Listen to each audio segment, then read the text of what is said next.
Three, Chainsaw Man theme stuck in my head. Get out of man, get out of man, get out of four. man.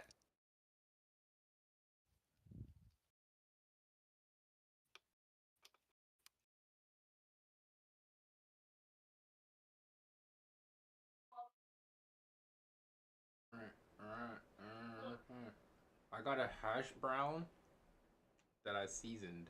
I seasoned the hash brown and I put it in the air fryer and I put a piece of chicken on top of it. What did you season it with? Adobo. Yo. Wait, what? What?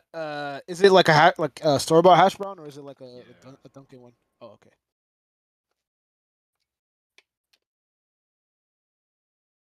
Bro, climb. Well, because the Hate Dunkin' one you. is kind of like pre-seasoned. Like it has like a little green bits. I don't know what it is, but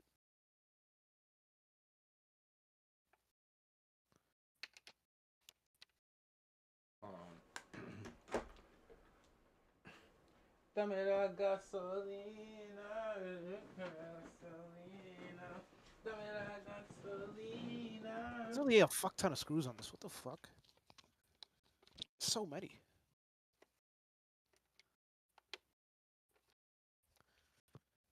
Let me get the fucking drill.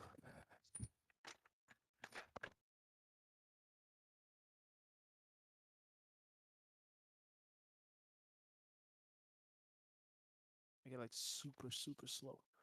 Now where's the bit? Like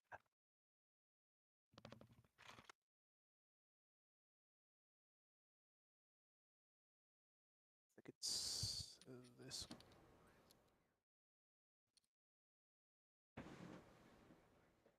Oh, put a whole crate in my pocket. What? Yeah, I love pocket dimensions. Wait, that's a thing? Yeah. That is crazy.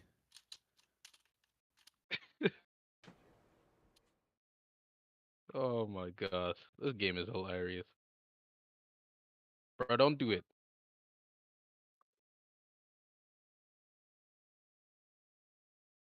Yo, what is these people's problems, bro? Damn.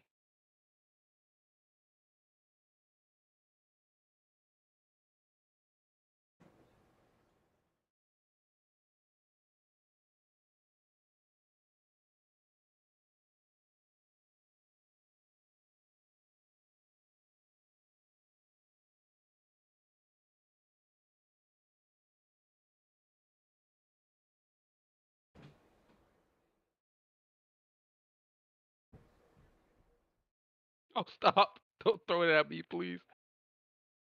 Mercy.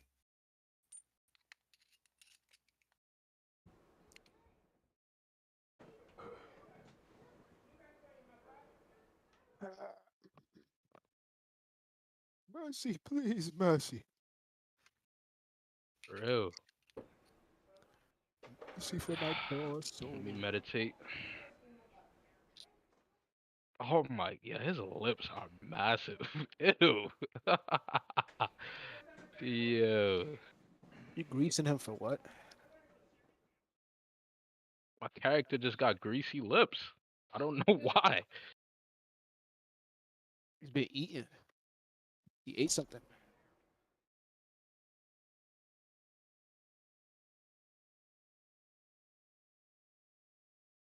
Lower the torque.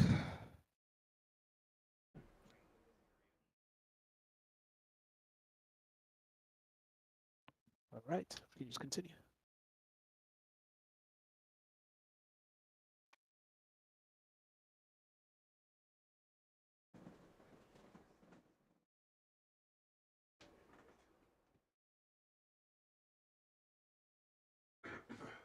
Yes, speeding up the process. Ouch.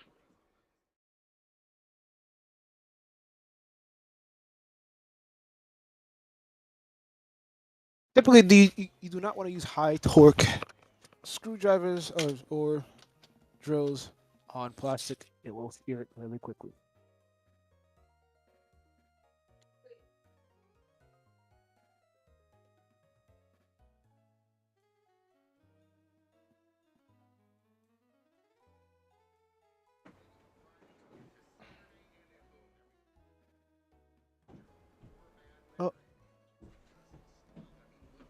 not mean to fully screw it out.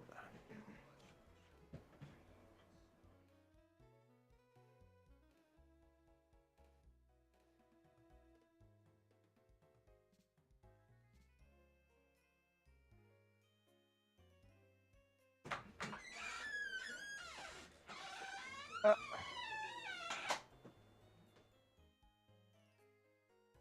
you might have.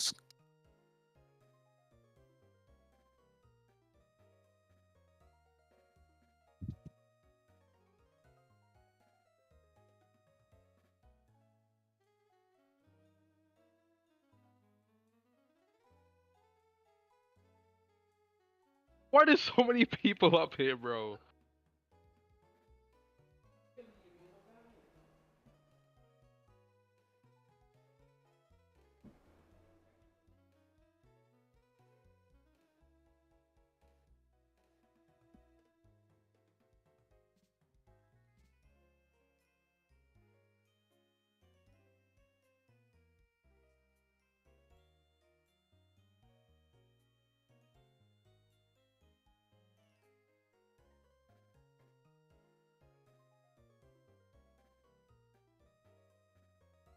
Wait, is that? Is that Steven? Nah, found You some imagine? chicken. And you ask why your character's lips are greasy. Nah, you don't see them.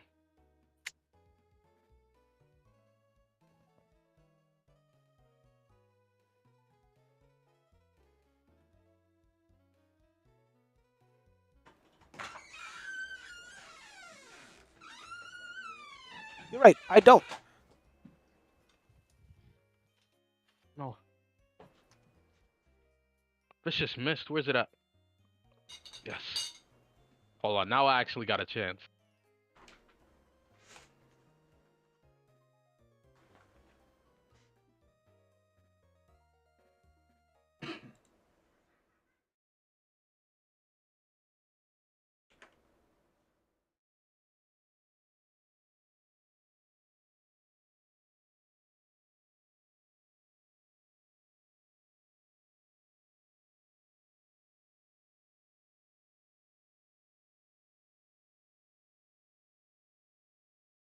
There's a couple of unwritten rules when it comes to cruising the cyberspace. The first is always have an ad blocker installed. Hey, Kata. She heard the word ad blocker and she was coming in here to let you all know how important it is. I don't know what kind of monster could actually enjoy the modern internet without an ad block. It's just a miserable experience, a giant headache. But the second unwritten rule that not as many people talk about is never go on Twitch without being logged in. It's scary. Twitch has this tendency to recommend the most odd streams to you. Like streams that'll have like 3 or 4 viewers. Whenever I'm not logged in, I get recommended the weirdest channels I've ever seen. It's kind of like that whole trend back on YouTube. Don't FaceTime Freddy Fazbear at 3 a.m. He came to visit. That's like Twitch when you're not logged in. Except you're always visited by one streamer in particular. Her name is Taylor, and you may have heard of her before because a couple times over the last year people have talked about what she does there because it's very weird. And anytime I make the mistake of being on Twitch without being logged in, hers is the first recommended channel for some reason. Every time without fail, no matter like what computer I'm on, for some reason Twitch is really fixated on recommending her channel, and it's not just to me. This is how so many people found her channel and started talking about it. So when I saw her name pop up, I recognized it and I got curious. This was like 3 months ago now. So 3 months ago, I clicked on her stream to see what the controversy was, like what does she do that makes people so upset? And what I found is pretty shocking. Though. All right, so we're going. Because they're not ready. Some people are ready, some people are not ready. All right, so let's get this ball rocking and rolling. All right, so let's go, guys. Let's go. You're not ready. You better be ready, guys. You better be ready. We have to be ready. I thought we were ready. I think it's time. It is time. It is more than past the time. Guys, literally, it is past the time. We have to go. We have to do this. She is a hot tub streamer. However, she is a very different kind of hot tub streamer, like the next evolution, like the final form, raid boss of hot tub streaming. It's actually more like an abstract idea of a hot tub streamer. It's very avant-garde. So she'll stream for like 4 or 5 hours, but she never actually shows herself. You only ever see her arm. She stands off to the side and for 4 hours will hype up the chat like, hey, it's time, alright, enough stalling, I know I was a little long in the setup today, but now it's time to get in the hot tub, so spam 1 if you're ready to see me get into the hot tub and do some squats, spam 1.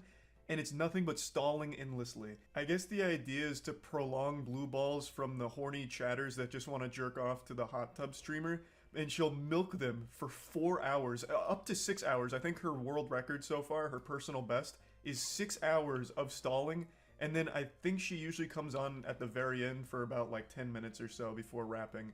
It is baffling. Now, I'm not just trying to start a witch hunt here, and I don't want anyone to harass her. I just wanted to showcase this because I found it so odd and interesting. Alright, so, type 1 if you guys are ready to move. Alright, we're gonna hit it and quit it. There are no ads. I mean, there was ads, guys. I can see it on my desktop. Alright, so, we want more ads, no more ads. You just have to hit it, guys. You just have to hit it. We just have to hit it. It is time to hit it and quit it, guys. It is time to hit it and quit it.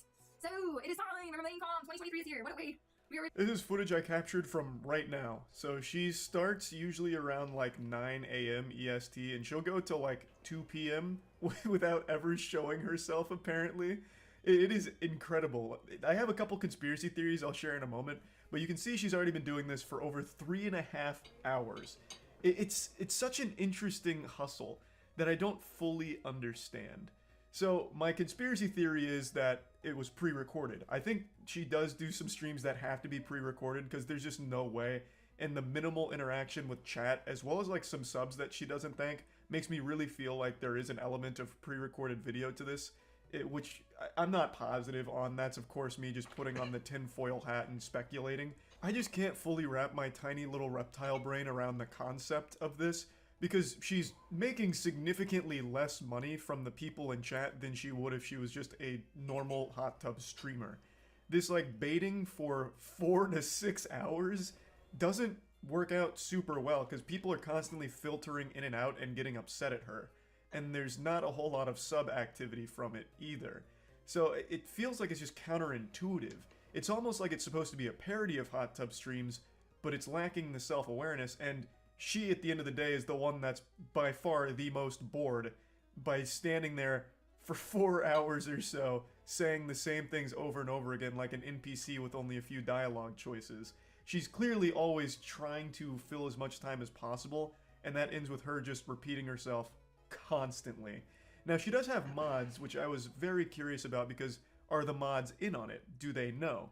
And what I was learning from watching this stream a bit today is that the mods do seem pretty self-aware with what's going on. So when she's like hyping everyone up like it's all getting, you know, it's all coming, everyone spam 1, and I'm about to fucking go hard, we're gonna get hog wild in here, we're jumping in this fucking hot tub, and I'm gonna be fucking squirting water out of my butthole, it's gonna get wild. The mods will play into it, but then the mods will like ask her a question to derail it. And then she'll spend like 15 minutes on that derailed question, like, oh, okay, enough talking about my birthday or whatever, back to getting into this because it's time to start, we're already late, time to start. So it feels like the mods as well as Taylor know what the play is here. We got this, guys. All right, so we're gonna let it roar from the mountaintops. It is time to hit it and quit it. Type 1 in chat if you guys are ready to rumble. Type 1 in chat if you're ready to rumble. Type 1. She just left for quite some time right here, which isn't uncommon. This is a very normal occurrence. This isn't like some kind of crazy phenomenon, like an anomaly that happened in the stream. She'll sometimes just get like way too bored, I guess, of like repeating herself. So she'll go out with a bang like it's the WWE. Like, alright, it's fucking go time. It's WrestleMania, brother. Type 1 in the chat if you're ready for the fucking stream.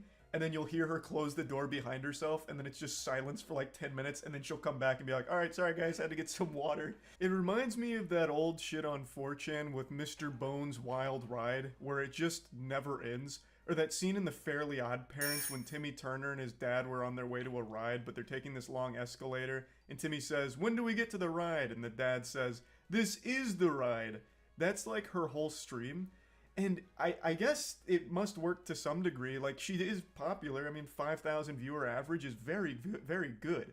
But I don't know if those are like actual viewers or people that just come in here for the spectacle of it and then leave. Because that feels like what it is just people constantly coming in and leaving. It's just a really odd situation. But yeah, They're still going. She's up to like 4 hours 15 minutes right now, so I'm just gonna keep doing this video until she ends the stream, because I have to know how long she goes this time. Maybe I'm about to bear witness to her longest stall yet. Alright, let it ring from the mountaintops. Yes, Nux, you know the drill. Let it ring from the mountaintops. Hear ye, hear ye, hear ye. Let's get it rocking and rolling. Let's get it rocking and rolling. Let's get it rocking and rolling. Let's get it rocking and rolling. Yeah, it's still going. Pretty much the same as the first 4 hours, but I feel like we're entering into that final act here. One other thing I'd like to mention is she doesn't save her VODs, because I imagine she doesn't want people to go to VODs and realize that this isn't unusual. This is the whole stream of just like hyping people up to get started without ever getting started. Which I suppose is smart, because she doesn't want to let people in on what's like actually happening here. How many squats are about to go down? It's going down in the DM. Just joking, just joking. Alright, so everybody vote in chat, vote in chat, vote in chat. I'm only here for the chat, so. We're now over the 4.5 hour mark, so we're reaching some pretty big milestones here. Now, she demonstrated one other thing she does a lot during her streams, which is running polls and stuff, and she'll do 10 minutes on the poll in order to fill an easy 10 minutes. So this one is how many squats she should do. It's a 10-minute poll, which allows her to easily fill up another 10 minutes here. Alright, we got this. Alright, so we're rocking and rolling. Let's keep it rocking and rolling. Alright, so without further ado, everybody, without further ado, chat, without further ado. We're approaching 5 hours here, and it's still rockin' and rollin' time. I cannot imagine how she actually gets through a whole stream doing this, because that just seems like true anguish. Repeating the same lines over and over and over and over and over again. It doesn't stop. It hasn't stopped. It hasn't let up at all. Now, a lot of people call her a scammer for this, and I guess, like, by the technical definition she is, but she's scamming you out of your time and attention, I guess, which could be worse than scamming you out of your money, I suppose. She doesn't make nearly as many subs as all of the other hot tub streamers do, at least not by the numbers that I can see. So I don't even really understand what the motivation is to continue doing these, like, countdown streams as opposed to just doing, like, a hot tub stream at this point. Because she used to do, like, body painting and stuff, but now it's mainly this. And she seemed to have found a lot more success with the body painting stuff, so I don't know what really drove her to doing these kind of streams. And 0.0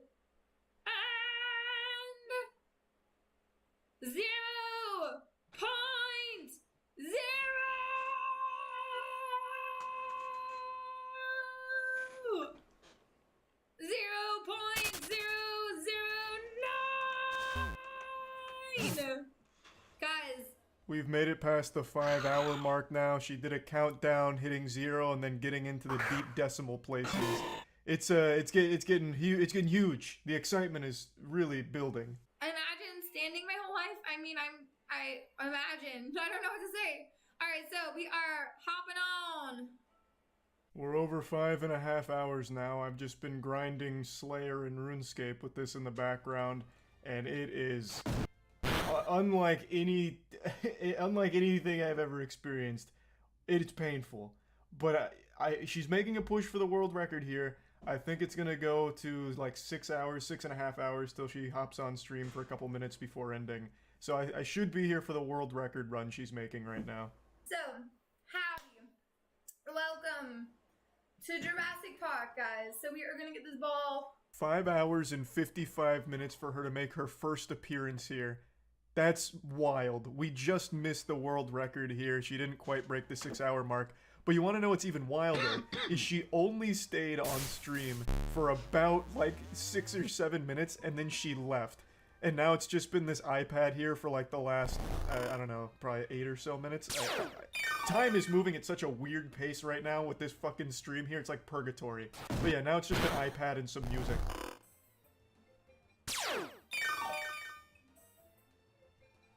I don't feel like sticking around super long to find out if this is the end of the stream. I have a sneaking suspicion it is. It just ends on the iPad and this music and she never comes back. This is just how she wraps it up. Just hopped in there for some 10 minutes and said, alright, that's enough. Goodbye.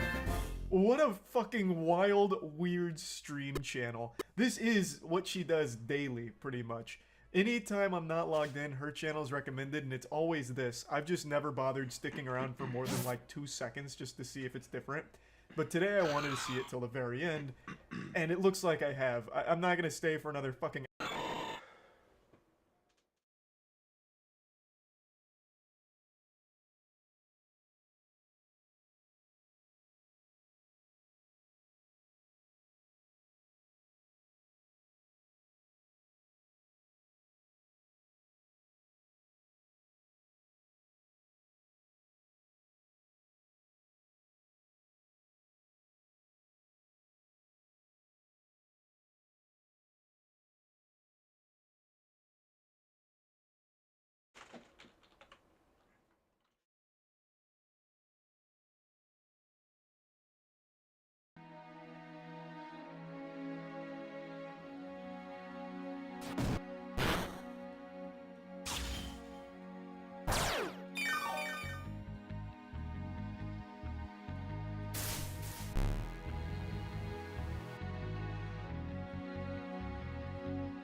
Hey guys, welcome back. It's Cabezon here. I'm going to be starting a two-part series focusing on if we could survive a Covenant attack today.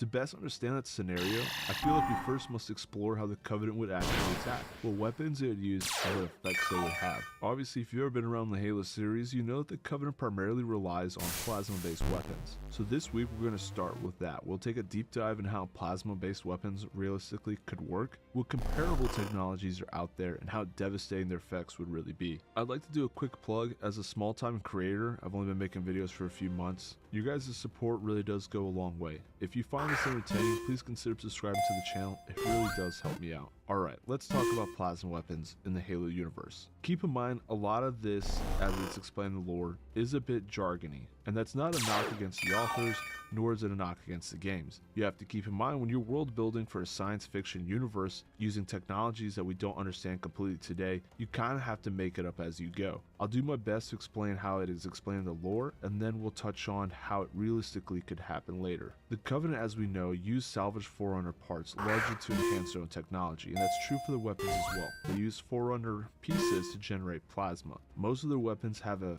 upper and lower assembly. Something like the plasma rifle, it's more obvious. They alternate when firing. It's hinted at but not explicitly said that they use magnetic poles to eject the plasma and have a sort of bolt. It's said that they're efficient, but they are prone to overheating. The main kill mechanism, at least explained in the Halo Encyclopedia, is thermal shock, as well as a bit of a kinetic load carried by the plasma itself. The plasma is contained via magnetic fields, and when the Covenant use it, sometimes it's in pulses like a plasma rifle, and sometimes it's a continuous beam, like when a ship is glassing a planet. Speaking of ship-based weaponry, the lore has kind of gone back and forth regarding things like plasma turrets, plasma torpedoes, and plasma cannons. In earlier variations, it was just pure plasma. Think like the Eric Nyland era of the lore. Think like Bungie. In later renditions under 343, it would start to be described as torpedoes with an inert core and a magazine that would be excited and ejected via like a silo, and it was more of a traditional torpedo that would carry that plasma load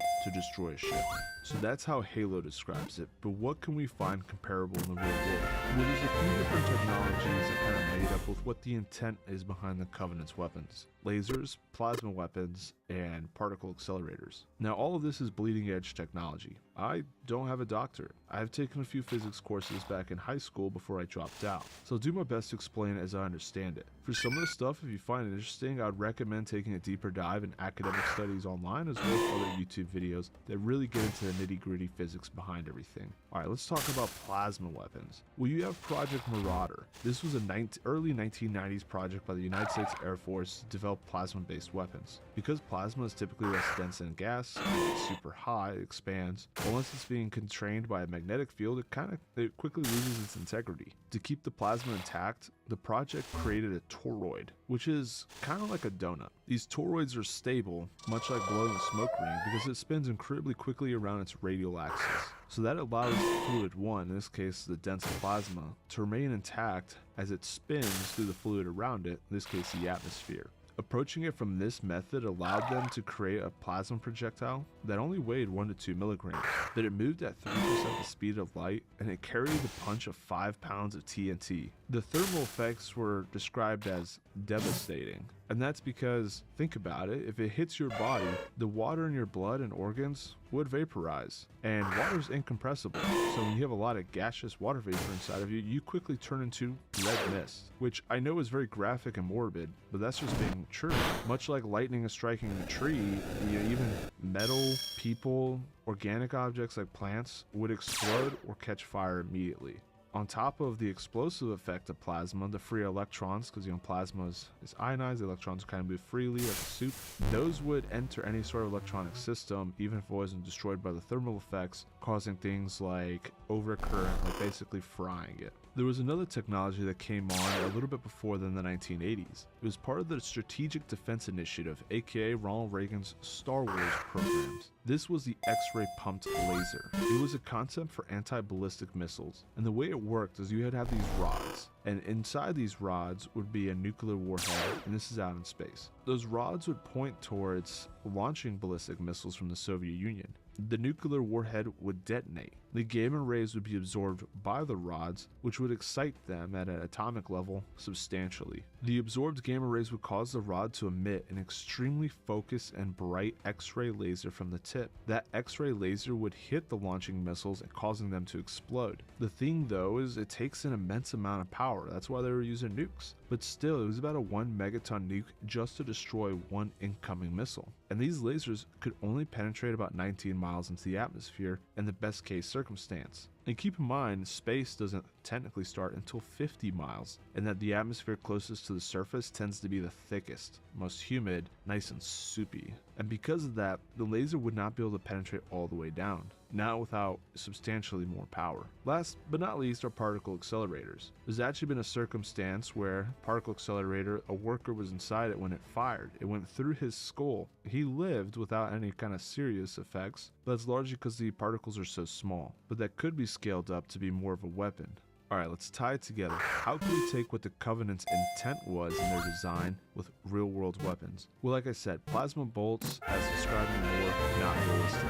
But if you had a self-contained field that was more stable, like a toroid in Project Marauder, now that is reasonable. And the Covenant, with their advanced technology and stuff like that, could make weapons that could hold in your hand. Like I said, just instead of a blue bolt, it would be a very bright blue donut of hate that when it touches you would cause you to burst into steam like War of the Worlds. For ship-based weaponry, this is the one that's kind of the most disappointing and the hardest one to rationalize. There's no way, by my understanding, for a plasma lance or beam to really work.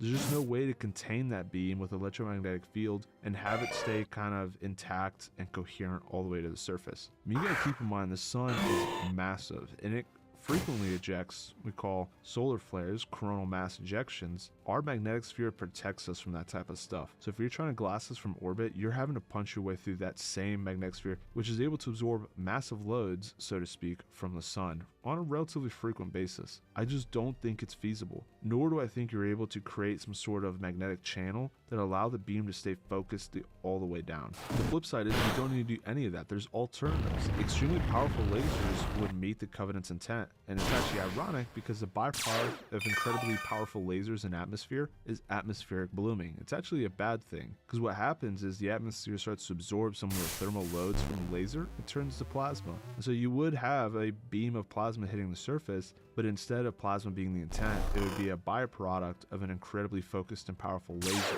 The problem with the plasma being generated in atmospheric blooming is it diffuses the energy of the laser, but if you really think about it, that's not going to be an issue to the Covenant, because they're trying to glass the planet, right? They're trying to destroy humanity and all living life. The atmosphere absorbing that much heat eventually is going to cause, stuff like the oceans to boil over. Combustible material like buildings and wood would catch on fire. Now, I haven't run, a model or done the math, but I don't think you need to glass an entire planet like what we see in the books and in the games. I think you can get away with glassing as little as a third of a planet before the latent heat of all that energy would cause the atmosphere to heat to a point where life would no longer be sustainable on the surface, which is grim, but that's just the reality of it. So that's how the Covenant would fight. Those are the types of weapons we can expect. How will we be able to defend against it? Well, that's what we'll talk about next week. I hope you guys enjoyed this episode, and hopefully it's bringing you some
So you're president of the United States.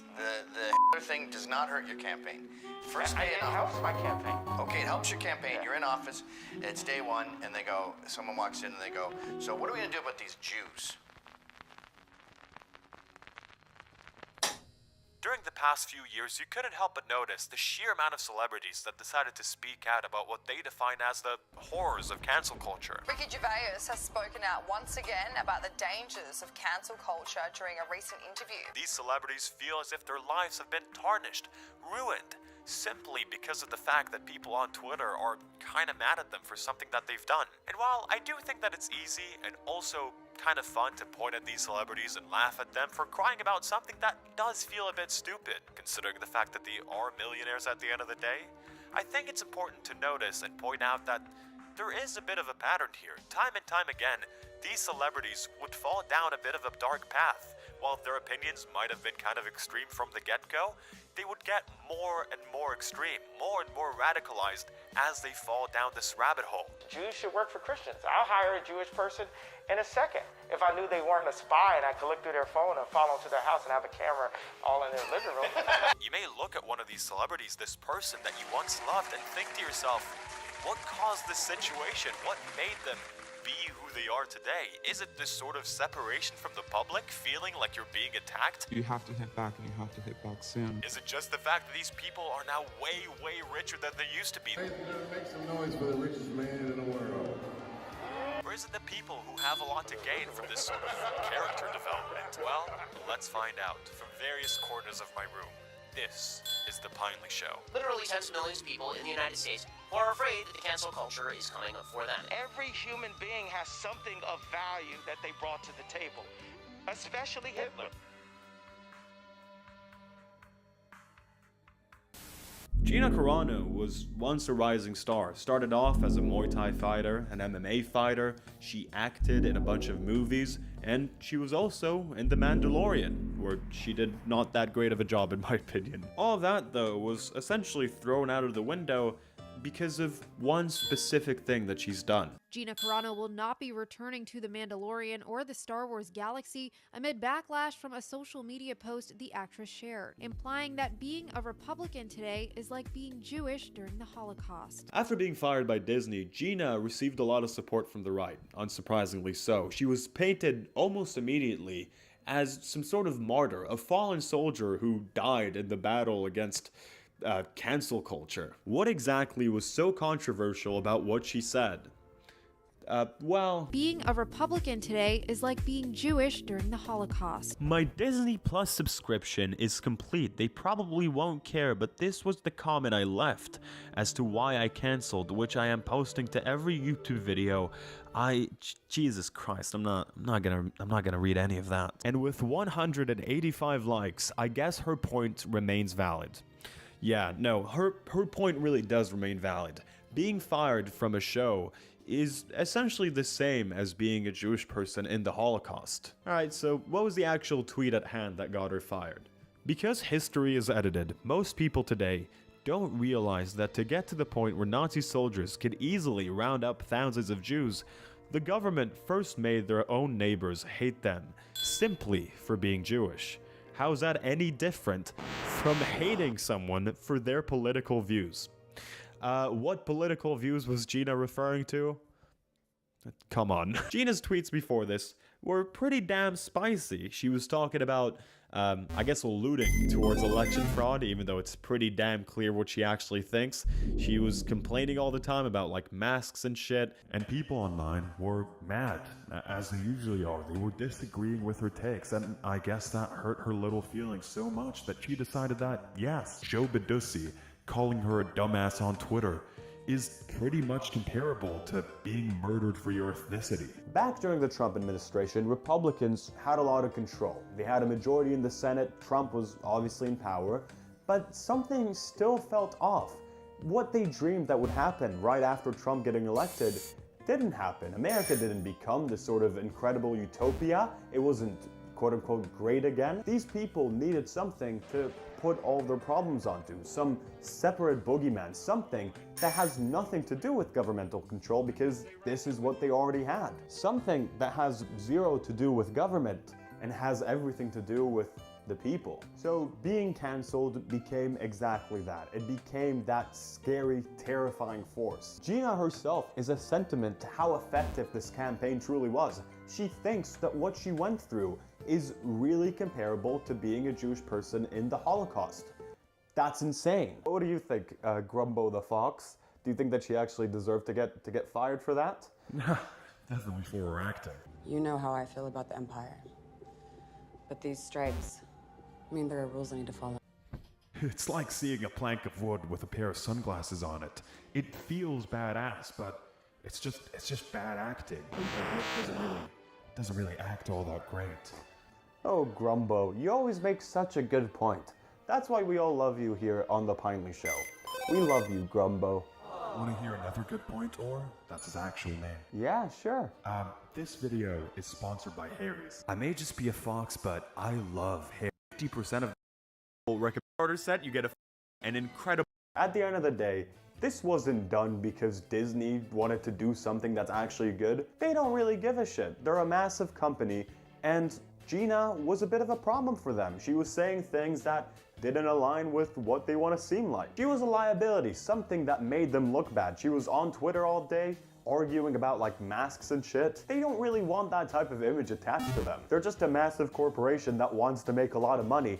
And honestly, I refuse to applaud Disney out of all companies for fighting for justice. Holocausticization is a term that may or may not be real. All I know that I have heard one of my friends say it, and I did want to use it for this video. Essentially means using the Holocaust as a point of comparison to essentially just win an argument. The reality of things is that this is something that's done on all sides of the political spectrum, outside of politics too.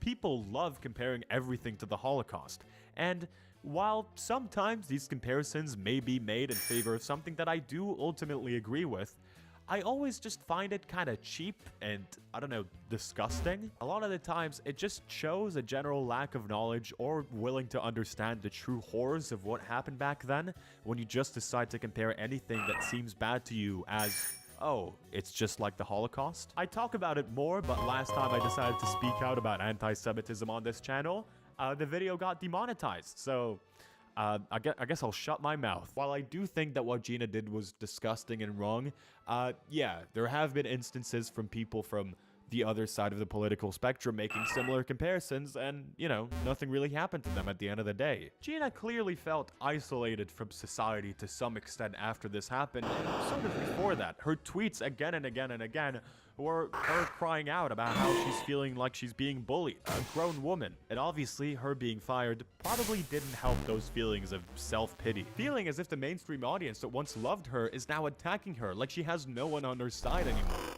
And then, what does someone like that do? In Brooklyn, show business rules. This is the rules of perception. If they're black, if they're Italian, it's a mob, but if they're Jewish, it's a coincidence, and you should never speak about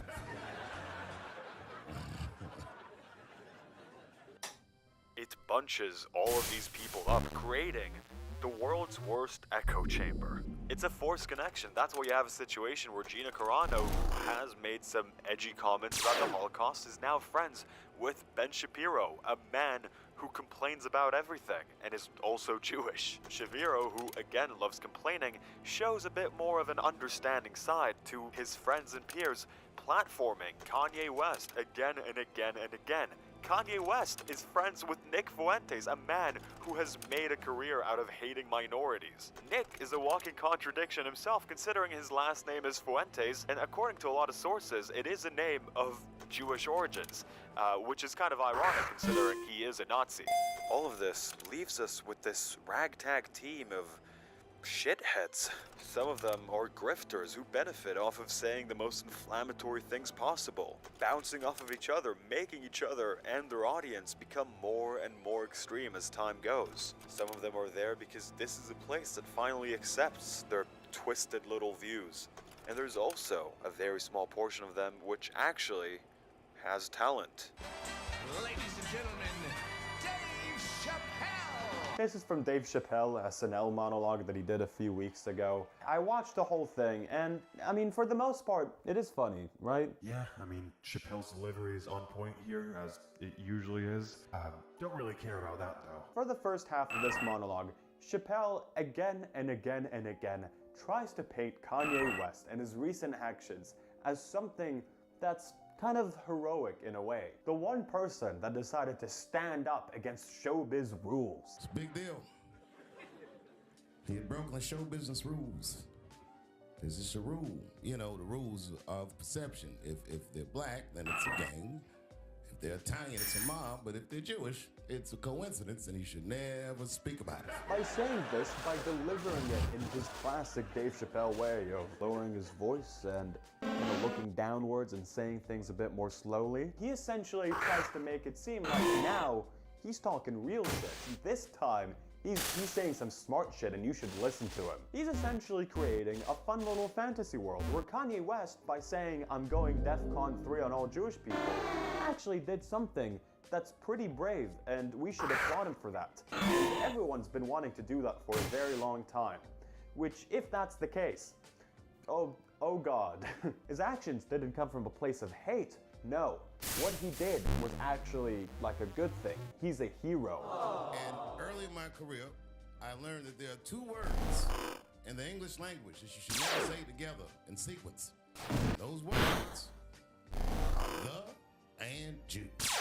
He paints his actions as something that's almost like breaking out of the Matrix. He did the one thing that everyone thought is impossible. I can't believe that Kanye West decided to break those secret rules of this cabal that's running things behind the scenes. Personally speaking, I think that this is an idiot take. To say that something is brave just because you get backlash for it is an idiot take. That's a stupid ass thing to think. Would it be brave if little Grumbo the Fox over here went on an arsonery spree, just burning down 50 houses around the neighborhood? Yes. And no, the reason as to why Kanye got this level of backlash is that what he was doing was hateful. It was a shit thing to do. At the time of Chappelle's stand-up, he hasn't gone on his Alex Jones I Love Hitler tour, but he has said, I'm going DEFCON 3 on all Jewish people. And if you decide to try and interpret that in any other way other than he was being hateful, then you're a moron or you have something to gain from this standpoint. It's kind of ridiculous that people had to wait for him to say, I see good things about Hitler also. to only after that be like, oh man, yes, Kanye doesn't really like Jews after all. What he did was a lot more comparable to a white nationalist pinning all of America's problems on a person who's not white, or a homophobic person doing that to gay people. The only rule that Kanye did break is the one of all these little weasels, where usually they don't outright say that they hate some sort of minority. They just try to kind of play around it with their little shit-ass dog whistle so they don't get into trouble. And as long as a statement like that isn't just made out there in the open, they can still sort of dodge responsibility. They can still pull a person like that to their sides. That's why Alex Jones did that interview in the first place, to try to make Kanye seem, you know, a bit more reasonable. That's right, you're not Hitler, you're not a Nazi, you don't deserve to be called that and demonized. Well, Dave Chappelle is really detached. You can blame it on him getting cancelled or whatever. I don't know if you could really say that that's what happened to him, considering the man got 2 Netflix specials after getting supposedly cancelled, but you can say that that's that. Back in the day, Chappelle would actually talk about things that people can relate to. He talked about race problems, class problems. I was making a point, and here I am, a black man in a limousine. Now we get into the class issues. Right. So it's truth and jest. I pride myself on saying real shit that people don't even notice I'm saying. Like go a few decades into the future, Chappelle is 5 years back since his hiatus, a break that was partly caused because of his disdain for really rich people. And now, look at who he's bringing on stage. Make some noise for the richest man in the world.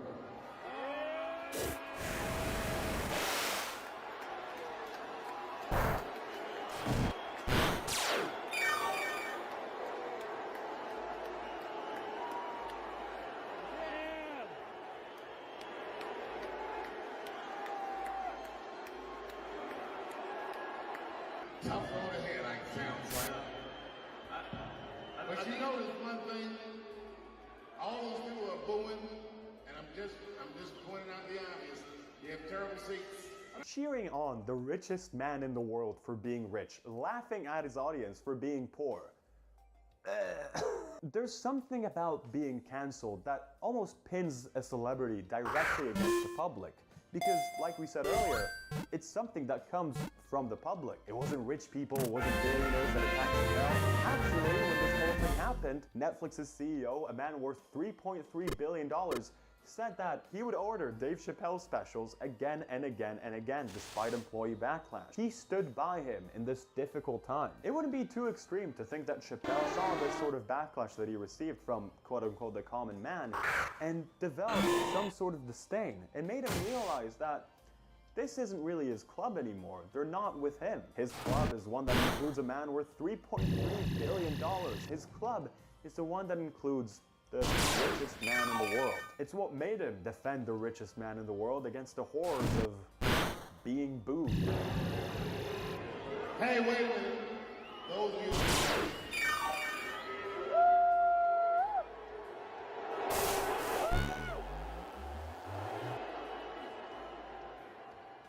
After Gina Carano was fired off The Mandalorian, she was immediately welcomed into the community of all those Daily Wire people, Ben Shapiro's conservative media company. And feel like I just got railroaded by, you know, the most powerful company in my industry. And so I was broken. I was broken in half. Shapiro intentionally approached Gina at a time where she was emotionally vulnerable, knowing that this is the exact moment for him to recruit her. A sentence like this. But when he called, he said, I'd like to do a movie with you, and I really want you to know you have to hit back, and you have to hit back soon. Is a clear attempt to try and radicalize someone. Don't take a moment to breathe, don't think, just act. These people are attacking you, Gina. So you gotta hit back and hit back now. And I said, okay, I can do that. I'm broken right now. I know I've been broken in half on so many different levels in my life. So at this point, I know I'm gonna get through this, His goal was essentially to make her feel like being with him and the Daily Wire people was essentially her saving grace. He may be broken now, but Uncle Ben is gonna pick up the pieces, put a warm blanket over you, and make you feel all better. He gave me this little diamond of hope and in a really bad spot. The goal for Ben in this scenario was absolutely clear: to take Gina and the fact that she was involved in such a high-profile termination and use her as the poster child for cancel culture, the true horrors of it. If it could happen to Gina, it could happen to you at home, watching this video. Honestly, the story that I think is more indicative for more Americans today than impeachment is actually a story that seems rather minor on the surface. It seems rather minor on the surface, except that we have literally tens of millions of people in the United States who are afraid that the cancel culture is coming for them. And cancel culture does exist. Okay, the culture of we are going to get you fired because we don't like your social media posts, right? That kind of stuff, that has impact on hundreds of millions of Americans. Shapiro really knows how to plant fear in the hearts of people, and a case like this, where he could claim that there is some sort of double standards, is perfect for him. There's a lot to say about how media companies make a profit off of pinning people against each other, off of making discourse a lot more inflammatory. And while bigger companies usually try to sort of cover their tracks or deny the fact that this is what they're doing, it's also about like media echo chambers and how I think mainstream media like Fox and even CNN like competes for views by running constant 24-hour news cycles based upon fear, division, outrage, and panic, probably to like sell ads. Yeah, I'm not exactly sure. First of all, I don't agree with what you're saying. it's kind of fascinating seeing the Daily Wire do this exact thing so much in the open without even caring. Immediately afterwards, they ran promo deals where you could use code GINA to get a discount on their streaming service. They started releasing articles where her name was mentioned every single time. Gina Carano says cancel culture is dangerous and one-sided. Gina Carano tears up when Daily Wire backstage audience delivers standing ovation. Tucker Carlson teases interview with Gina Carano on trans pronouns, mask mandates, stars return to the screen. I'm sure you really can't guess what she's gonna say about all these topics. She became a shill for these people, a megaphone for their 5 talking points, and Ben catching her that quickly was a big part to why that happened. Another reason for the quick attachment to Gina Carano was also so they could start using her in some of their exclusive Daily Wire movies, which makes sense considering she's the only person I recognize on this movie poster. Daily Wire Plus. For years, you were at the mercy of woke entertainment companies, and then we built something new. Daily Wire Plus is an uncompromised streaming platform making content you want to see. I don't know if I want to see any of this. They have kid content as well. They have a show called Chip Chilla coming up in 2023. Coming soon, we're creating kids entertainment parents can trust with a $100 million investment into shows that help young minds flourish. No divisive narratives, no insidious ideologies, just safe, fun programming the whole family will love. Hop on in. That insidious thing is like, you know, shows talking about like gay people and all that. That's the insidious thing that they're referring to. Movies. Hollywood is broken. It's time for a clean slate. We're creating original films and fearless documentaries you won't find anywhere else. Enjoy exclusive access to an expansive library where truth and entertainment are the only agenda. And as you see in that little corner, that's our own Gina Carano. Holding a gun. This is from a movie that they released this year with Gina, where she's like a cowboy or something. We end up in Montana shooting a Western, a non-union movie, and... Which is a great selling point for me. I don't really go to see movies based on whether they're good or not. I just want the people that worked on it to have less rights than they could have had. I saw the trailer for this thing. It's just a bunch of like stern looks from Gina Carano. Just a lot of like, she did about the same during The Mandalorian. The one bit that really stood out to me is when the editing makes it look as if they're putting down a baby. Hey, come on now, that ain't a job for no lady. I'm gonna take care of this damn baby myself. I haven't seen the movie, but I'll give it a 10 out of 10 straight out the gate. If you guys support me on Patreon, next month's exclusive video will just be me reviewing this thing. So yeah, let me know if that's something that you want. But while this sort of fate does seem kind of crap, it's definitely not the lowest you can go. There's a lot of things that I love about Hitler. A lot of things. As a Jewish man who's listened to Kanye his whole life, this one hurt the most. The main reason I'm talking through this puppet right now is to deflect how disheartening this whole thing really is. Not only because it's just seeing a man that I once looked up to spewing so much hate towards a group of people. My group of people. But also because it's Kanye. People love him. I've seen so many tweets supporting every single new take that Kanye has, no matter how much it contradicts something that he said before, no matter how just extreme and radical it is. People just love to suck Kanye West's dick. Over the past month, Kanye has gone in so many interviews, so many people trying to give him a chance to, maybe backtrack a little bit. They wanted to use him. They wanted to point out his case and be like, look, everybody, the SJWs are twisting Kanye's words. He didn't mean that he actually hates all Jews. You don't deserve to be called that and demonized. No, guys, no. Kanye didn't say that he hates Jewish people. He's just jealous of them. But then Kanye had to be like, no, actually, I see good things about Hitler also. More recently, Kanye did this interview on a website called Censored TV.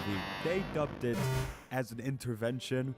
It was clearly just this last Hail Mary, a last attempt to see if maybe they still have a chance to put the dog whistles back on, to straighten Kanye up a little bit so they can still use him for their favor. And as you may imagine, it did not go well. You know, blacks are overrepresented in violent crime. But when you meet an individual black person, you don't apply that. You start with a fresh slate every time you meet someone. Do you do that with Jews? Nope. What's really good and awful about this interview is that the person that's running it is also a moron. His questions are really simple and kind of stupid, but it makes Kanye say everything. Someone walks in and they go, so what are we gonna do about these Jews? What do you say? What do you mean do about them? What do you Well, is there any action involved? Like, they need to work for Christians. Jews should work for Christians. I'll hire a Jewish person in a second. If I knew they weren't a spy and I could look through their phone and follow them to their house and have a camera all in their living room. Yeah, no, that is really funny. You know, if you want to do a really efficient job as well, why not just put them all in a confined area? Maybe put a few designated people, guards, I guess you can call them guards, to look over them, make sure that they don't really escape. Kanye is really the amalgamation of all of this, of everything that we talked about so far in this video. You could say that this moment during this interview is full radicalization. This is his full mask off moment. He says everything. He says his ultimate solution to Jewish people. This was definitely something that was a long time coming, and I feel kind of like an idiot for not realizing that sooner. You can pin it on a lot of elements, maybe on the fact that Kanye's whole thing from the beginning was going against what people expect him to do, you know? Everyone wanted him to be a producer, he decided to be a rapper. Everyone wanted him to stay a rapper, he decided to be a fashion designer, and everyone wanted him to not be a Nazi. And then the whole Trump thing clearly started off as that as well. He has said himself that he doesn't really care about Trump's politics. He's just doing it because he wants to stand out, because he wants to just be a contrarian. To stand up and put on the hat, no matter what the consequences were. And what it represented to me is not about policies, and because I'm not a politician like that, but it represented overcoming fear. You can pin it on the fact that after Kanye got backlash from this, he has found a home in the arms of the pro-Trump people. They really, really took him in. And while he might have not cared about politics in the first place, he has heard their rhetorics behind the scenes. He heard the way they talk. He heard what they think about things. One of the most interesting bits of the Kanye West Netflix documentary is the part where you can see this happen. You can see that exact moment where Kanye felt like this is his new home. The arresting moment came when Kanye West. Watch this. Let me hear, bro. No speechwriter wrote that. They can say they love you. They can tell you your life matters. But if they clutter your neighborhood with abortion clinics, they're lying. No, this is facts, bro. But no one wanted to engage. Putting them in context. But it's still what we're talking about. Instead, TMZ reported that many people in Kanye West's circle believe he needs quote, serious help. In that moment, the friends who opposed him didn't really matter anymore. They were just like, I don't know, haters or whatever. This fake acceptance, this acceptance that clearly benefits someone in this situation, mattered to him a lot more, was a lot more powerful for him. After the DEFCON 3 situation, the same thing happened. Kanye's found a friend in Nick Fuentes. Like the rest of those people, Nick also benefited from having Kanye on his side. He literally met up with President Trump right afterwards. Nick also benefited from putting more and more fuel into the fire, these feelings that Kanye was feeling. You can pin it on 1,000,001 little different things, but at the end of the day, Kanye's a grown-ass man, responsible for his own decisions. He made those actions. And that's sort of it. The point of this video isn't to make some grand determination whether cancel culture is a good or bad thing. I don't care. This sort of argument tires me. It's not to say whether it's a real thing or not a real thing, because it isn't. It's not a real thing in the sense that it doesn't exist. It's just not like a feasible thing. It's language. That's all it is. It's a creature that shifts and changes its form depending on whose mouth it's coming out of. Personally, I think that people should have the ability to grow from their past mistakes, but I also think that everyone has the right to hold other people accountable. And maybe it is this sort of uncertainty about what this thing actually is. Maybe it's this sort of feeling of, ooh, I don't really know about this, that allows people to use this as this tool, as this boogeyman. The reality of language is that when you take this thing and turn it into this unwavering force, this terrifying thing, this creature that's out to get Gina Carano, me, you, the person watching this at home, that's when it has power. That's when it radicalizes. Like I said before, the last time I spoke about anti-Semitism on this channel, the video did get demonetized, so if you want to support what I do and get a bonus video out of it a month and a bunch of extra stuff, the link is right in the description. The goal at the end of the day is to be able to do this job without the whims of just some robot thing that has some control over my channel. I have a second channel called The Evil Pinely where I post a lot too, so you can check that out as well. Besides that, I've been Pinely, and thank you for watching another episode of The Pinely Show.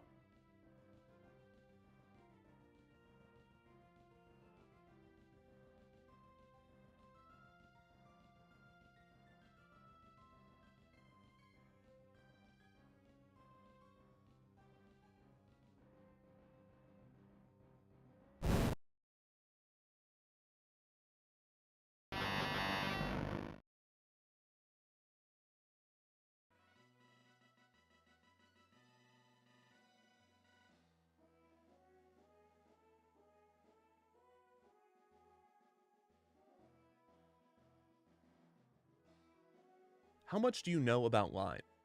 So you're president of the United States. The thing does not hurt your campaign.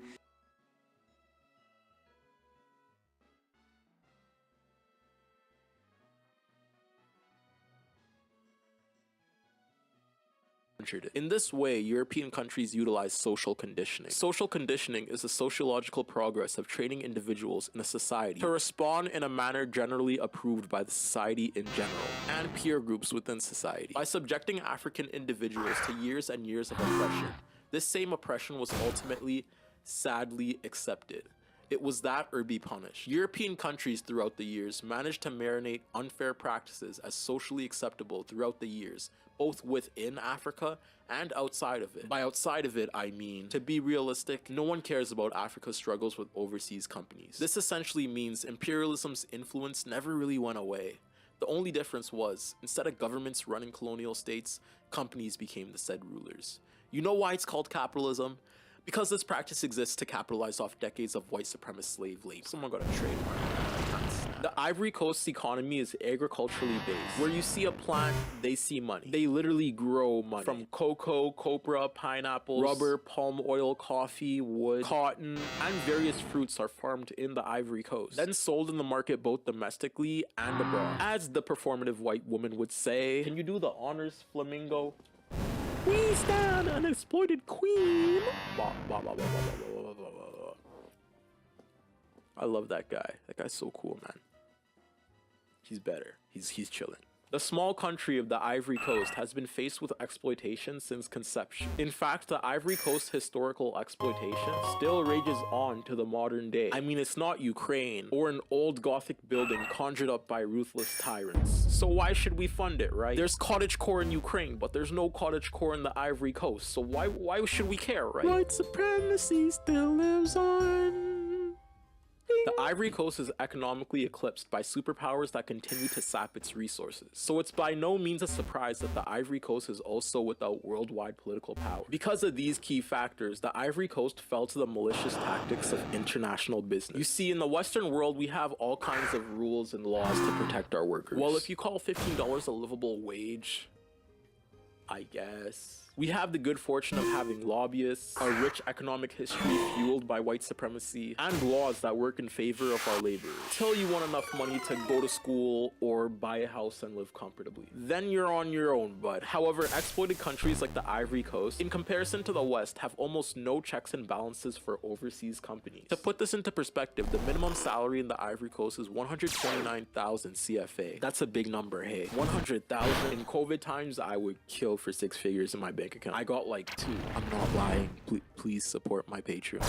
Please make that 2 figures into maybe a 3. That'd be cool. Anyways, that might sound like a lot of money, but when you convert the price of 129,000 CFA into US dollars, you can find that the salary turns into 214 US dollars a month, which is roughly $7 a day. I'm pretty sure the suburban white kid makes more money selling strawberry lemonades to dads that trim their shrubs in intricate shapes than these exploited African workers do. The Ivory Coast, being resource rich, unstable, and less worker friendly, checks out all the criteria for businesses looking to seek a profit. And of course, the most heinous examples of international entrepreneurial exploitation is the Ivory Coast chocolate industry. Corruption and imbalances of power have gotten so out of hand that offshore companies literally went to war over ownership of Ivory Coast chocolate. Yes, war, where thousands of lives have been taken for the sake of securing the economic rights to cocoa plantation. But I'm getting ahead of myself. Go back, further back, like Little John at a frat party. To the windows, to the wall,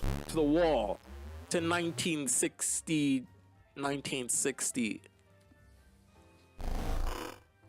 That sounded a lot cooler on script. In the 1960s, the Ivory Coast was experiencing an economic boom unlike the likes of anything seen before. Their exports literally accounted for 40% of their gross domestic product. Between 1960 and 1981, their exports literally accounted for 40% of their total gross domestic product. They were pushing P. They were pushing P out those ports.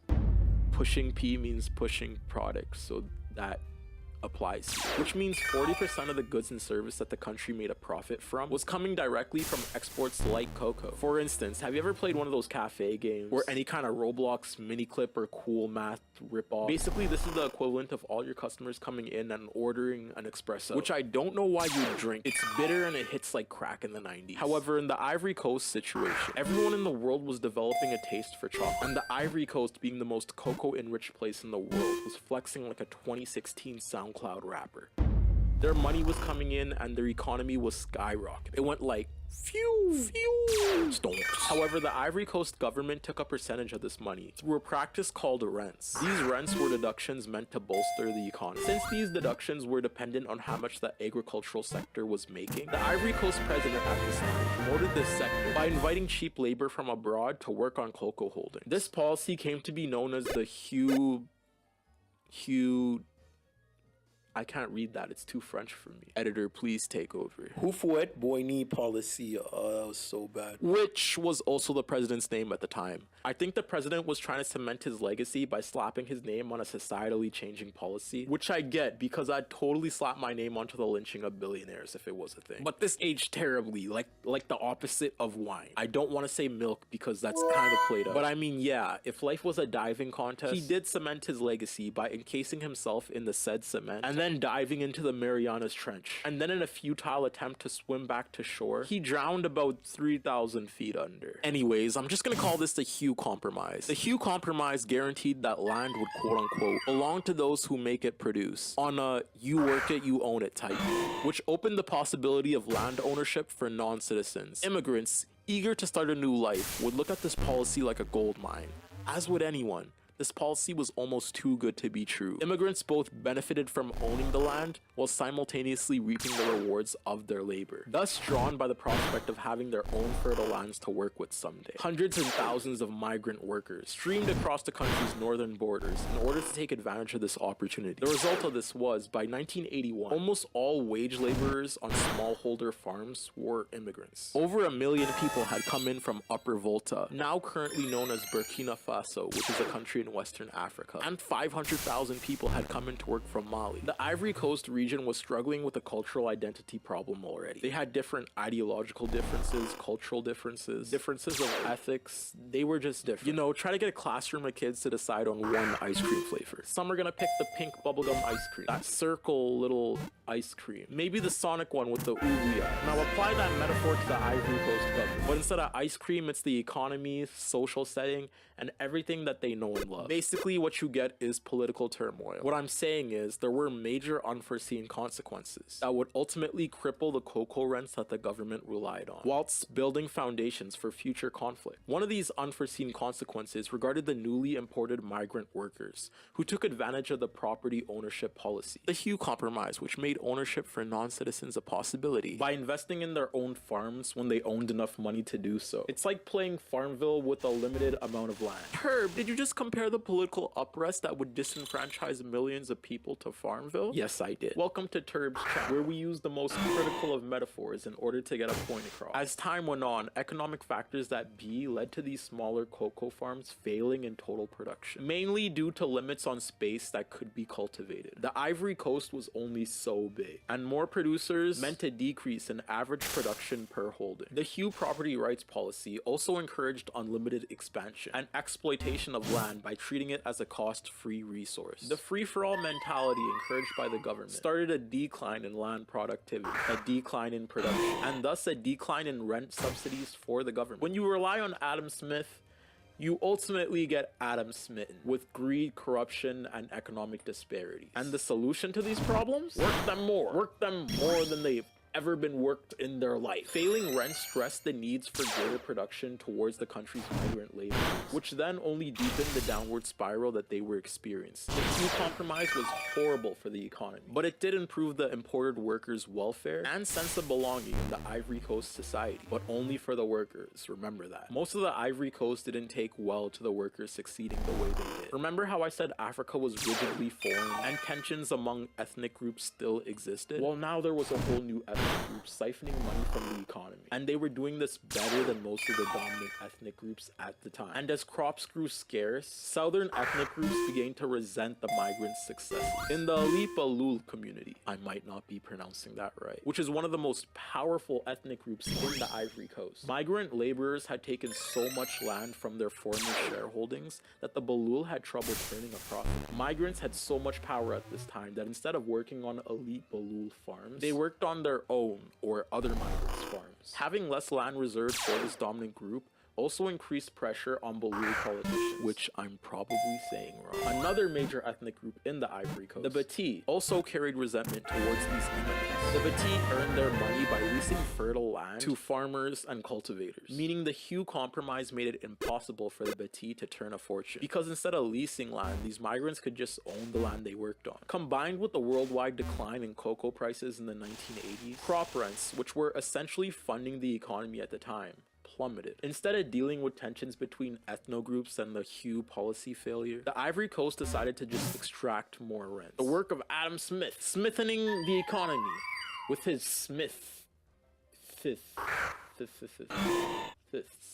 Capitalism bad. Ultimately, the Hugh policy was responsible for economic regression at a time where migrant inflow was feeding into resentment. In 1993, the president ultimately died, which led to politicians capitalizing on the growing resentment and division that politically, socially, and economically engulfed the Ivory Coast. In particular, southern politicians seized on the concept of Ivorite. As we talked about, the Ivory Coast didn't really have a sense of identity. It was a string of ethno-groups forcibly put under colonial rule, and Ivorite was seen as a solution to the this problem. Ivorite refers to the common cultural identity of everyone living in the Ivory Coast. And while Ivorite was initially placed to celebrate a common national identity for all Ivorians, the term gradually developed into an exclusionary term. The Ivorite ideology became a xenophobic, exclusionary mindset the dominant South used towards northern Ivorians and migrant groups. Politics based on Ivorite thus also became exclusionary towards northern inhabitants. These inequalities have always been problematic in the Ivory Coast. Northern groups have always been the country's least fortunate peoples. In fact, in surveys conducted between 1994 and 1998, northern ethnic groups had the worst literacy and socioeconomic prosperity statistics in the country. But as the Ivorite ideology developed into an institutionalized form of xenophobia, there was now a newfound ideology which made reaffirming these inequalities socially acceptable. Actually, more than socially acceptable. This form of xenophobia against the North became the social norm. Under the now deceased Hugh, I can't say his full name, it's still too French for me, the government had at least maintained a positive presence in the region by investing some of the earnings they made from rents into services and infrastructure in the North. Small W's here and there. However, the newer politicians in government, though, were not as generous. As rents decreased and divisions grew, later governments ended the practice of northern industrialization due to the Hugh policy essentially being relinquished with the death of its judicator. Rest in peace, Hugh. Which kind of contributed in imperialism and destabilizing the country. So we have mixed feelings for you. Politicians began deciding to invest only in the southern half of the country. And as a result, the economic gap between the North and the South continued to widen. Slowly, Northerners were targeted and mistreated. Already at the bottom of the economic period, they were now being evicted from their land. The concept of Ivorite was also used as an excuse to exclude Northern politicians from holding positions of power, which ultimately evolved into war in the 2000s. This is where the West come in. They're like Superman if Superman only cared about white people. The imperialist Caucasian crusaders that only show up when there's a destabilized country that they can economically profit from. They sowed the seeds for demise and now they capitalize on it. They literally gave the Ivory Coast the seeds to their own demise by importing cocoa into their country. Kinda Shakespearean, don't you think? Like Ronald Reagan, but instead of crack, it's cocoa. The main parties conflicted in this chocolate war was the central government of the Ivory Coast, supported by France and the United States. The Young Patriots of the Abidjan militia, backed by Liberian mercenaries and pilots from Belarus. And the forces of, I can't even say that. Translated, the New Forces, supported by Russia, Bulgaria, and Burkina Faso, all looking to secure separate economic interests. More than 3,000 soldiers, militia members, and civilians ended up being killed in this conflict. And while the cocoa industry was literally affecting the power balance between ethno groups, political powers, and the world's taste buds, it was also destroying the Ivory Coast's forests and national parks. Quote, activist group Mighty Earth shows more than 30% of Ivory Coast cocoa production is conducted illegally and spread across at least 220 protected forests and national parks. If a farmer wanted to earn more, he or she had to produce more, which would mean using more land. However, since Ivory Coast economic Hugh policies sailed and failed, the result is there isn't a lot of land to come by. The Ivory Coast is running out of farmland, and because of that, it has to fight to increase farmers' earnings so that they are not tempted to illegally grow cocoa in protected forests. Finally, however, Western media would be forced to fathom the evils of the cocoa industries in a shocking way when in September 2000, a film was broadcast on Channel 4 television in the UK, showing young Mali men working in conditions of slavery on cocoa farms in the Ivory Coast. There were previous written reports and complaints done by international agencies and non-governmental organizations, which called out practices of child trafficking. However, this was the first time that any film of the issue had been seen. In my honest opinion, crackers don't suffer under the broth of oppression, so for them seeing is believing. This claim is backed by the immediate call by the public for action from the chocolate industry, which then again was reinforced by a series of further reports around Easter 2001, generating the most publicity for any issue of slavery that anti-slavery International has seen. Now riddle me this. What does Willy Wonka have in common with the chocolate industry? Simple. They're both capitalistic pigs that lie about the joy of their work in order to exploit their workers. Now, the Ivory Coast wasn't the only country exploited by the chocolate industry. Countries in the West like Sierra Leone, Ghana, and Liberia also suffered under the Western world's milk chocolatey palms.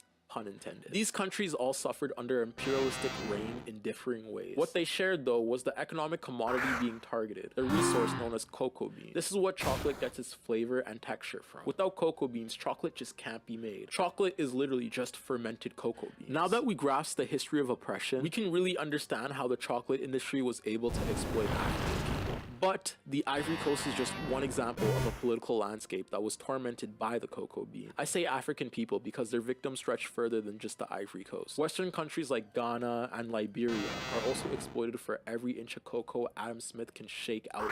And although Ghana and Liberia have their own convoluted histories, keep in mind that a history of imperialist oppression runs deep in all these countries. Now, in my opinion, actually, in fact, regarding the chocolate industry's practices, all megalith chocolate industries are guilty because they contribute to a culture of slavery in Africa. They're so guilty, the world forced them to acknowledge it, relish it, see. Well, actually, no, the world doesn't really do much unless the people being exploited are in Europe. But in 2002, the World Cocoa Foundation signed a document which summed up, basically said, we won't participate in child slavery anymore. There are also multiple lawsuits cocoa workers have brought to the world stage in an attempt to gain reparations out of being exploited. The lawsuit we'll be looking at today is one of many swept under the rug, and this was swept under the rug by a PR team. When this lawsuit was pushed, the company Mars decided, hey, this is really bad for our image. We don't want to be tied to slavery at all. How do we go about cleaning our public image? Oh, I know. Let's remove the boots off the green M&M. The public will eat that up.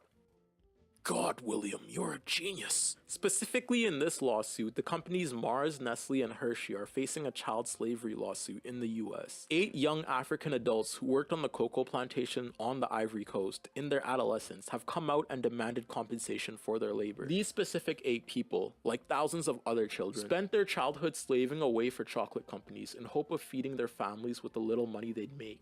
Yet they were still not paid.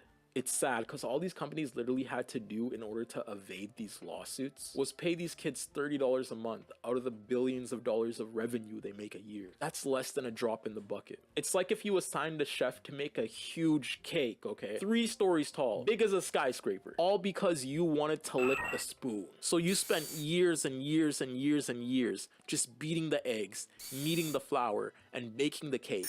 And then after 10 years, you end up looking at that cake and thinking to yourself, damn, this is gonna be the best spoon lick of my life. Then you look to the right, and the chef is licking the spoon. But keep in mind, slavery is like way worse than making a cake, you know?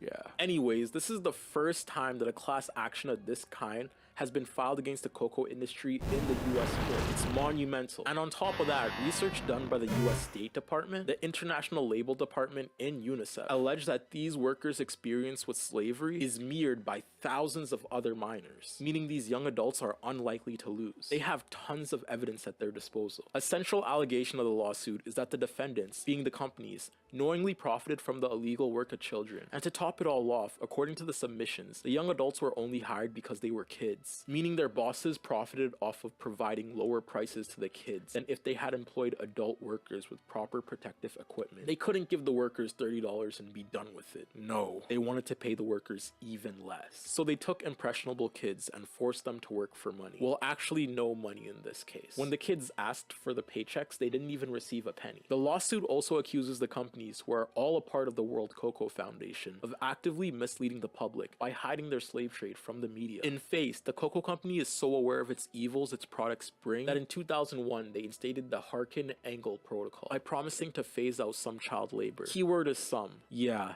they were still allowed to use child labor to a reasonable degree. You know, can't erase child labor entirely. This is why we love capitalism. Now, the original deadline for achieving these said standards was 2005. We're now in 2022, almost 20 years later, and we're still on square one. In this legal claim, all 8 victims of child slavery describe being recruited in Mali through trickery and deception, then trafficked across the border to cocoa farms in the Ivory Coast, where they were then forced to work, spanning from 7 years or more, with no pay, no travel documents, and no clear idea of where they were or how to get back to their families. The court papers allege that the victims, all of who were under 16 years old at the time of their recruitment, worked on farms in major cocoa producing areas of the country. One of these victims was only 11 years old when a local man in his hometown promised him work in the Ivory Coast in return for $400 a month. The legal documents allege that the boy worked for 2 years without ever being paid and applying pesticides and herbicides without any protective clothing. Another victim had visible cuts on his hands and arms from machete accidents. Most of the former slaves, also in the court documents, reported being fed very little while working high-paced, long hours. They also claimed they were isolated from other child workers. So the victims' lawyers then set out and scoped out the camps that these former victims were kept in to prove that children were being kept as slaves.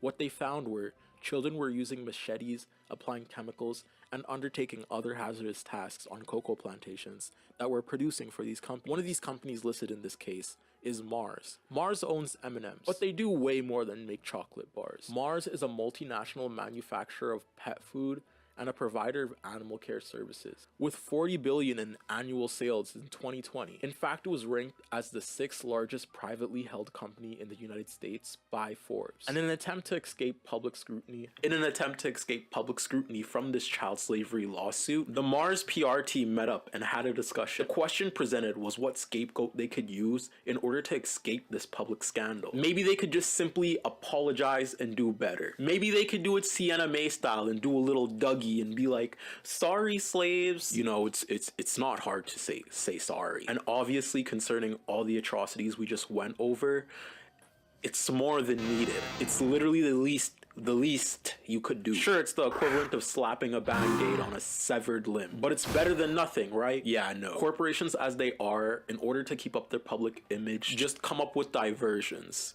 And how did they do this? By taking the green M&M's go-go boots. Yes, welcome to Western media, where the go-go boots of an inanimate sex symbol is more important than the lives of thousands of African children. And the internet ate it up. Fox News reported on it. Twitter was in an uproar, literally causing a trend of memes revolving around the green M&Ms having her boots removed. The Guardian literally wrote an article about it, stating that Mars was slut-shaming the green M&M. If only it were that simple. I mean, I don't fuck with the patriarchy, but an inanimate object being slut-shamed and slavery, it's just not really a good comparison here. There's different ways in each evil, that's all I'm saying. Now this article is written at this time around a year ago, meaning the case grows further and further away from the spotlight as we go on. And it's looking like the Mars company is gonna dodge this lawsuit altogether. And dog, me and you just went through 40 minutes of this atrocity, okay? Atrocity after atrocity after atrocity after atrocity. I know you're mad, okay? I know you're asking, Terb, what do we do? Well, I'm mad too, and I have a plan. Yes, I, Terb, have a plan. We're gonna get justice for these child slaves while simultaneously condemning the capitalistic practices of the Mars company, okay? Think. How do we get the media? No. How do we get the internet? No. How do we get society on our side? If there's one thing that connects us all, it's music. So this is what I'm vouching. How about we push a viral song to counter the M&M's PR team? Like fighting memes with memes. If we get the superior meme, then our voice will be heard. So if you want to bring justice to the thousands of lives of slaves, channel your anger, listen to this song, send it to your friends, post it on your stories, and let's make the Mars company pay. Cue the track, DJ. Hey. Yeah, A little less yeet type beep and a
What's up, YouTube? Welcome back to Fake Genres. It is another episode. It's gonna be epic. It is epic. We have a crazy lineup. come through the Twitch to vibe out with us while we get through this insane journey. But yeah, link in the description of the Twitch. Come through. You won't. You won't. You already know. We got it in here. We got the names. We got the genres. Crack rock, ASMR R&B, Christian funk, Smash Bros stuff. 3, 2, 1.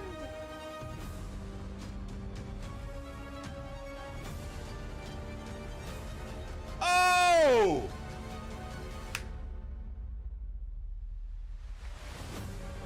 That timing on the music though? Okay, we're in here. Smoke crack on the mic for ad-lib if you're a man. Okay, let me just get on my pipe.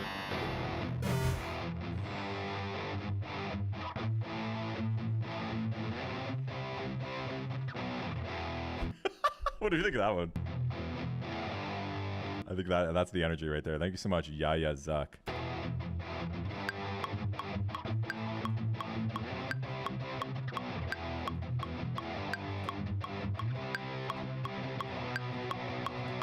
Couldn't be more perfect. Thank you so much. Some metal drums here, but I'll distort them as well. Here we go.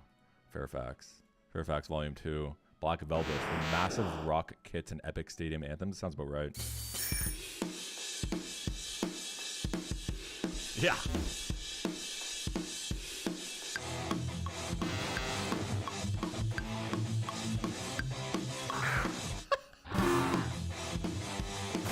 It's crack rock, baby.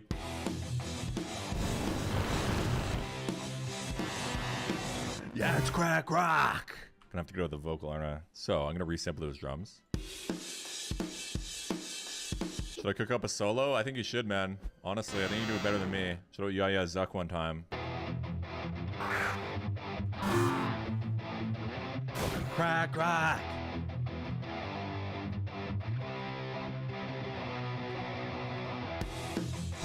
Come on. Yeah. I'm gonna need to do like a bass solo part. Boom, boom, boom, boom, boom, boom. Boom, ba, ba, ba.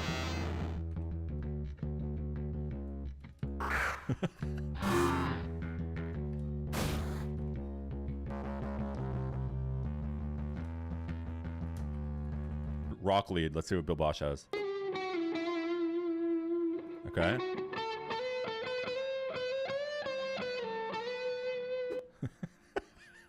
Just fucking riffing. I love it.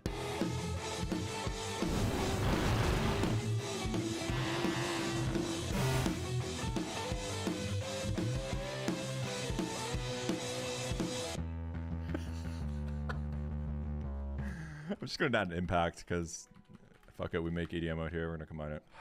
I'm really gonna have to do some vocals here, and it's gonna hurt my throat, and I can already feel it. The old, what key is this? Actually, I have no fucking idea.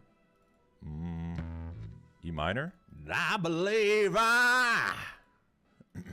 Unintelligible screaming. I don't want to do that.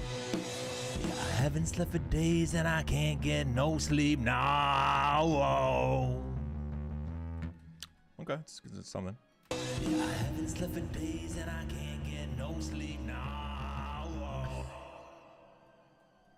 It wasn't my best take. Smoking on some crack, listening to rock, na crack. Shut up, Smokey. I think we need a storyline here. Yeah, I'm in the fucking shit. Yeah, I'm in the fucking shit, and you know I get it. My girlfriend hates me.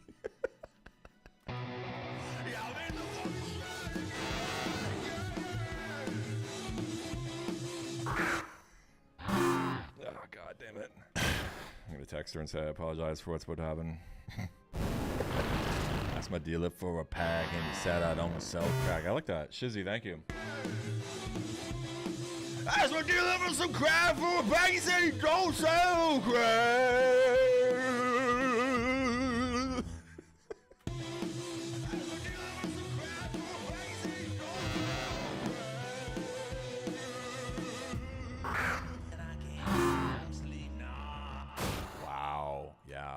Fucking happening. Is that kind of crazy though? I'm gonna back it up a tiny bit. So much crack in my system, I begin to crawl. Now, So much crack in my system, I begin to crawl. So much crack in my system, I begin to crawl. It's a bit much. I can tone it down a little bit. So much crack in my system, I begin to crawl.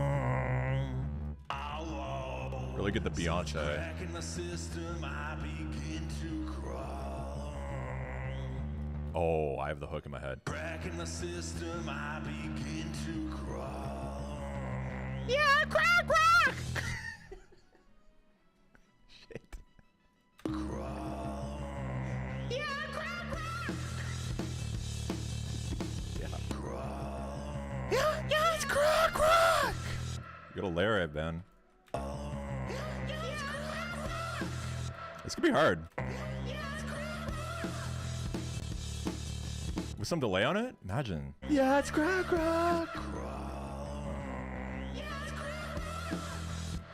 I'm sorry if the energy here in some of these bars is a bit cringe, but I don't really know how else to execute crack rock. It's like you can't do a chill vocal. I don't know. Just gotta scream it, man. We could have a riff here. If anyone's trying to riff something here, a little guitar. Rock lead 3. Oh, Bill Bosch is ready.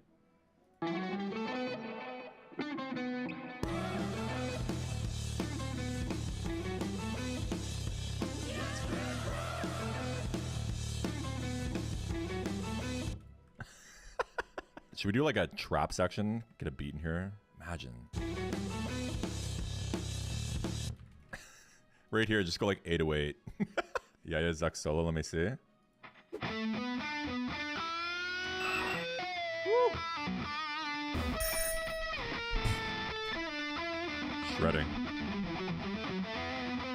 Imagine the 808 section with that. Yeah, true as the lead. I do like the idea of dissing meth. Crack is so much better, fuck meth. Shorter lasting, better high, last breath. You know what I mean? So much crack in the system. Yo, I'm gonna filter that actually. So much crack in the system, I begin to crawl. Yeah, it's crack.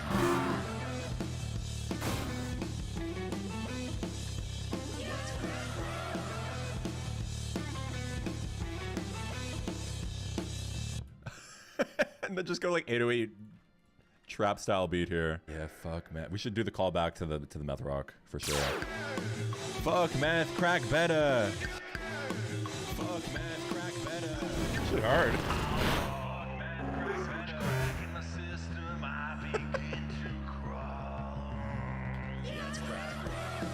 Dude, that high pitch shit goes insane. Coughing ad lib, yeah, okay. I'll throw it in.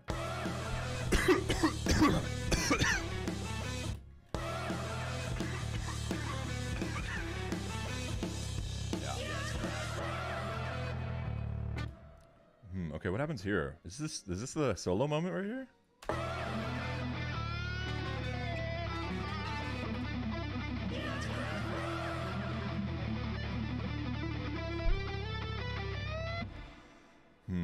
Let's get some trap drums in here. Just for a little outro vibe or something.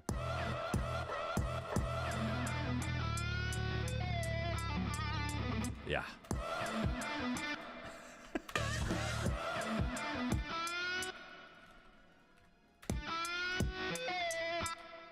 Boom, boom, boom. Get like a Pierre 808. Oh my god. Actually, the 808 cooker. Should have rammed it one time.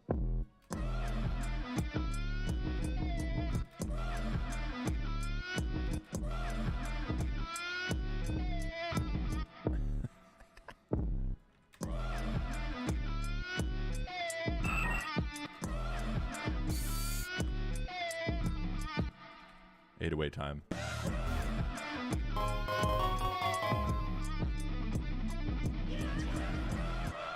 Boom, boom, boom, boom, boom. That works. That works. Gonna clap though.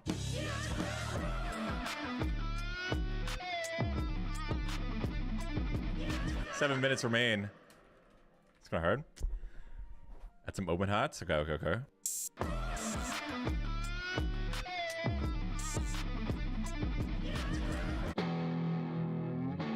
Oh, Bill Bosch.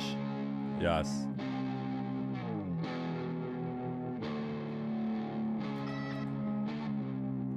Man made rock chords for the trap section. Here we go.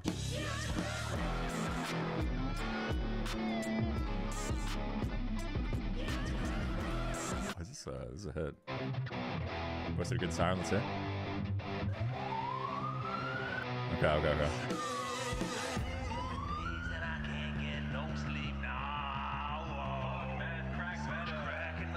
Fuck meth crack better. Maybe some bars real quick. So where my head is at.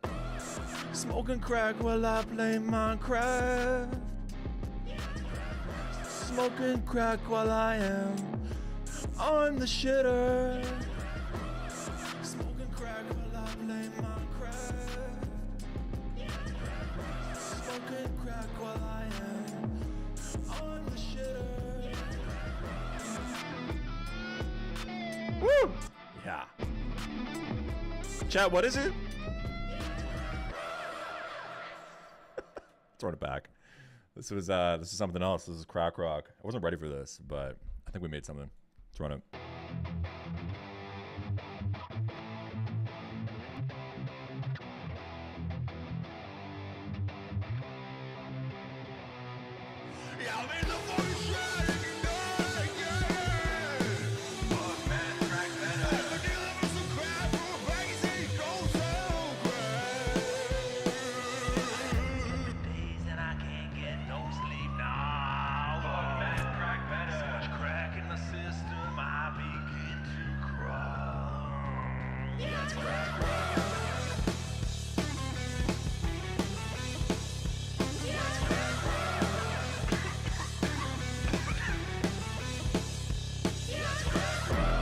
Smoking crack while I play Minecraft.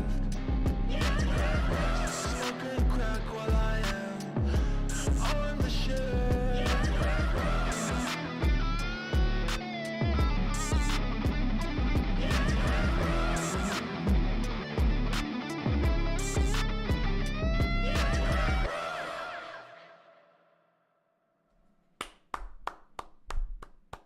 Really glad that's over. Shout out Bill Bosch and Yaya Zuck for providing guitars that I was unable to play. But we're not done yet. 3, 2, 1.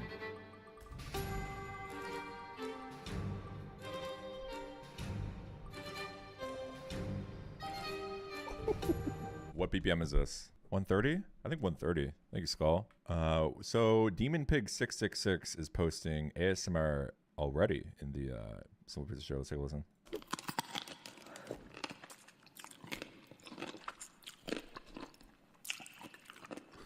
Just like him eating food. Okay, I probably do some of my own ASMR as well. I miss you, baby. Do you want to come over and watch Bug's Life? Do you want to watch fucking Interstellar 2? Are you tingling? Stroke the mic, okay?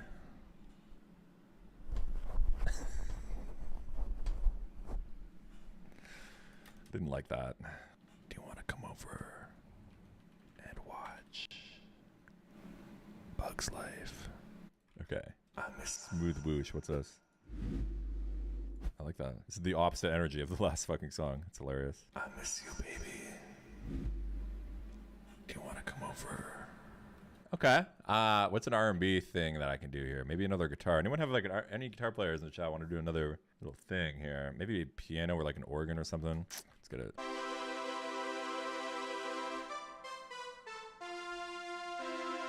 Woo! Cheeky keys, you know what I'm saying? Let's go G minor.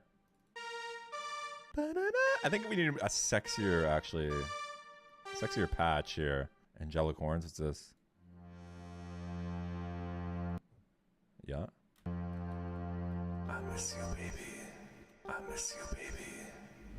Organ, dance organ. Do you want to come over and watch? See, pad, keys, what we want. I miss you, baby. Oh yeah, that's it. I miss you, baby. That timbre is gonna carry. I miss you, baby. I miss you, baby.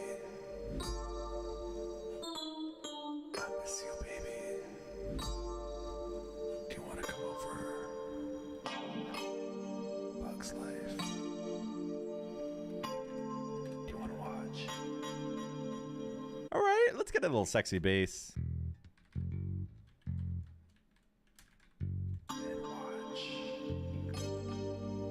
Yeah, yeah, yeah. Bugs Life.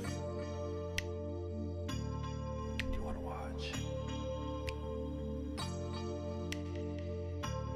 Do you want to watch? R&B. I'm just gonna search it up, see what happens. Bell. Let's see what this is from Magic. Cool bell, dude. Track of girl chimes. Let's see. Condition ruined. Incredible. I'm actually gonna save that sample. It's a really nice chime. Thank you. Listen to this shit. It's like, you touch my tra-la-la. That's all I can think about. I like these two claps. We're just gonna use, or snaps rather. Just gonna use these.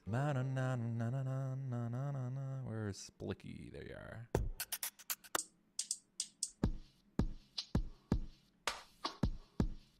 Ooh. It's kind of like lo-fi. Give me ASMR vibes a little bit. Give me like a little Drake energy. Let's get the shaker.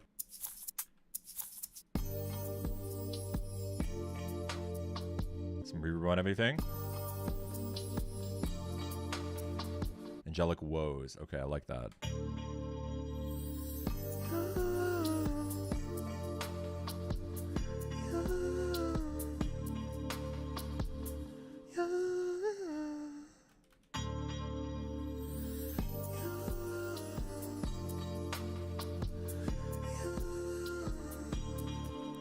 If you're wondering if I can sing, no, I can't. How do I make this more ASMR-y? That's what I'm wondering. Come through the Twitch. Come through the Twitch. Like that homemade reverb or delay? That was crazy. Come through the Twitch. R&B vinyl with this. Nice. Condition ruined. You're so good and smart and hot. Water pouring sample. Please harmonize that. Ooh, you're probably right. I should harmonize it.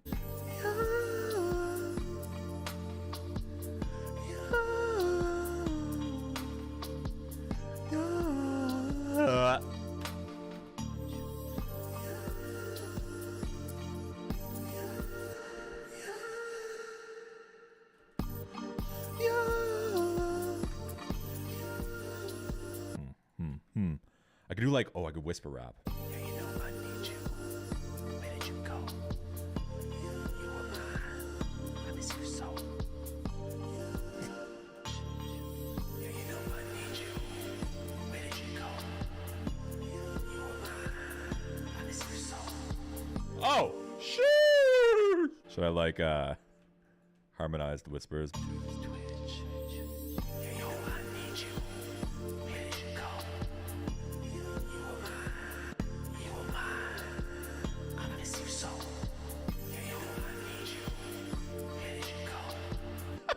Eminem whispering.